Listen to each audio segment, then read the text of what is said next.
Dokter, ons leef in 'n tyd van vinnige verandering. Watter raad het u vir jong geestelike leiers wat vandag hulle plek in die bediening probeer vind? Mens moet in eerste plek moet jy seker wees jy by die Here gehoor. As jy seker is die Here het jou geroep en jy het van die Here gehoor, dan moet jy gehoorsaam wees. Ja. En dit is verskriklik belangrik. En niks moet jou aan stuit nie.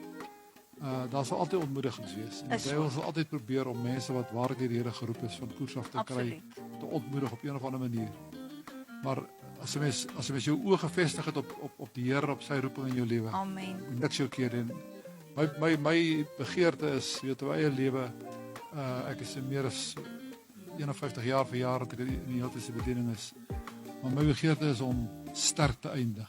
Amen. Ek wil nie ergens langs die pad, en die Here het my genadig gehelp dat ek ooit 'n skandvlek bring oor die naam van die Here, oor sy kerk, oor my naam. Dis reg.